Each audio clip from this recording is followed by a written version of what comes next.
For years, Matt Armstrong built a career doing what the world's biggest car manufacturers would rather nobody attempt.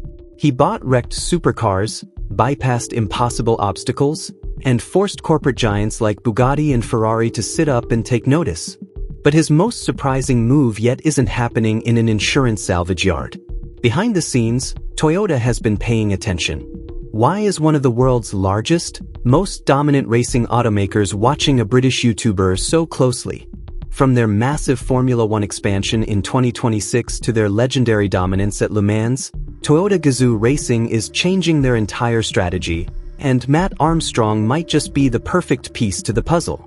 Let's uncover the details of why Toyota is looking to make a deal with the man who made the automotive establishment pay attention. Matt didn't come to cars through a traditional route. His first career was on two wheels as a professional BMX rider, traveling the UK competing and living out of a van, repairing his own bikes because he couldn't afford for anyone else to do it. A series of serious injuries, fractured bones, torn ligaments, ended his competitive career in his early 20s and left him without a clear direction. So he turned to the thing that had always run in his blood: cars. His YouTube channel started quietly. His girlfriend's Audi TT was written off by an insurance company after an accident. Matt bought the salvage for £600 and filmed himself fixing it. The video wasn't polished, but it was real and viewers responded. He juggled workshop jobs and delivery runs while slowly building the channel. Then former Top Gear host Richard Hammond reacted to one of Matt's rebuilds, and everything changed. Subscriber counts climbed, a Bentley rebuild earned him his first serious sponsorship, and by the end of 2019 his YouTube income had overtaken everything else. Today, Matt Armstrong has over 6 million subscribers. His method is simple and radical at the same time. Take a car that experts, insurers, and manufacturers have written off and prove them wrong on camera. He has done it with Lamborghinis, McLarens, and water-damaged Ferraris. Then, in 2025, he was handed the most difficult project of his career: a crashed Bugatti Chiron Per Sport.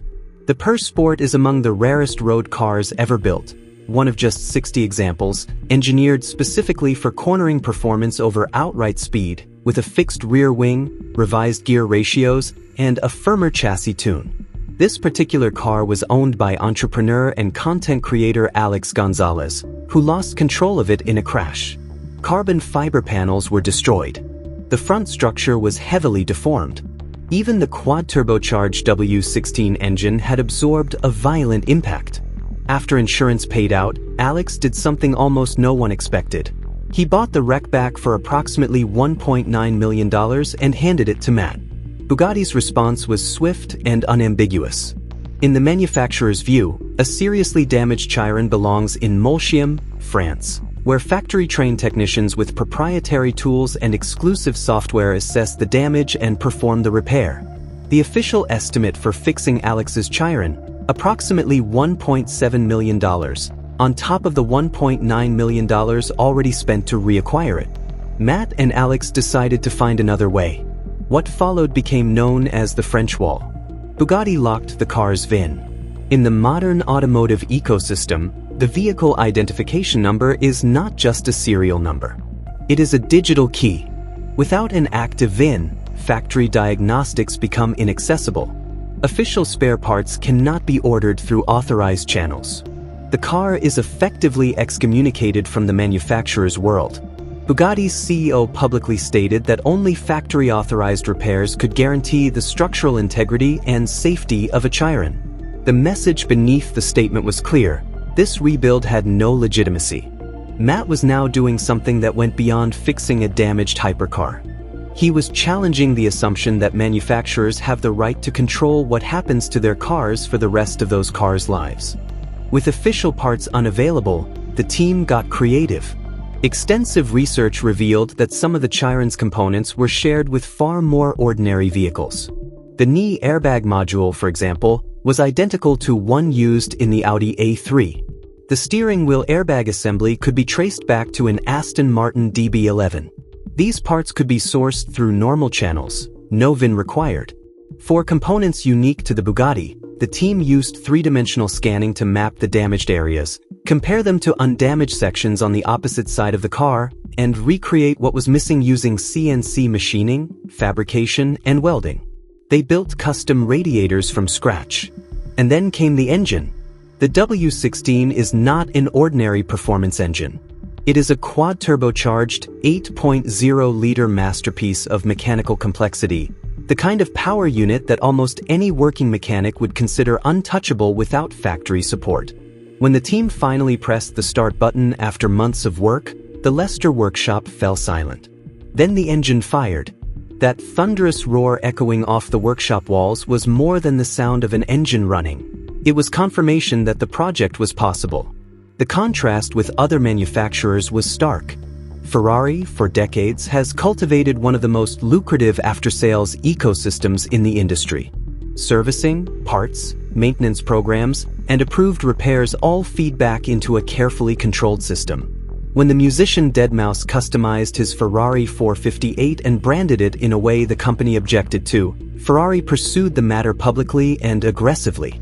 To supporters, that was brand protection. To critics, it was a reminder of who the manufacturer believes is really in charge of a car after it's been sold. McLaren, by contrast, chose silence during the Chiron saga. The company had already watched at a distance when Matt rebuilt a wrecked 720S. They neither helped nor hindered. Given McLaren's own history, the company once charged over £900,000 to restore Rowan Atkinson's crashed F1, a repair that set what was then a British insurance record. They had little interest in drawing attention to the question of whether independent repairs were possible. But one manufacturer did something different.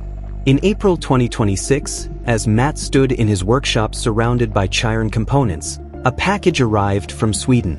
Inside was a hat bearing the unmistakable emblem of Koenigsegg. It was a small gesture, but in context it carried weight. Koenigsegg is not a heritage brand with decades of tradition to protect.